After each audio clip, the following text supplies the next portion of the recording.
G'day everyone, Uncle Jojo. Great to see you all again. A couple of weeks ago we did a quick short video on keeping the timber off the ground so it wouldn't bow and twist and misshape from moisture, excess moisture getting into it or the environment getting into it. Well, at our green build we've almost finished pitching the roof.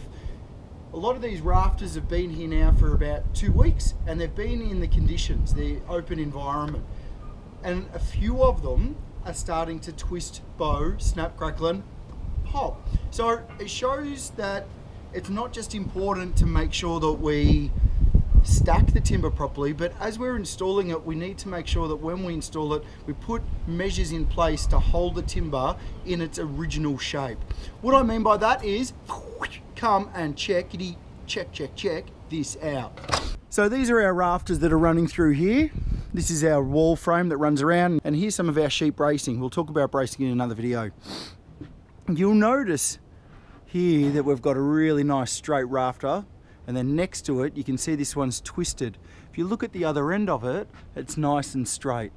So what's happened is the moisture or the sun's gotten to it, and the seasoning that the timber's done on site has actually misshaped the timber. So what we're going to have to do is we're going to have to run along and run noggins all the way through here and straighten all these up into a position. We're going to do some clamping and some magic work. That's what we're expected to do as carpenters, magic work quite often. It's a good thing that's why they call me Mr. Magic Hands.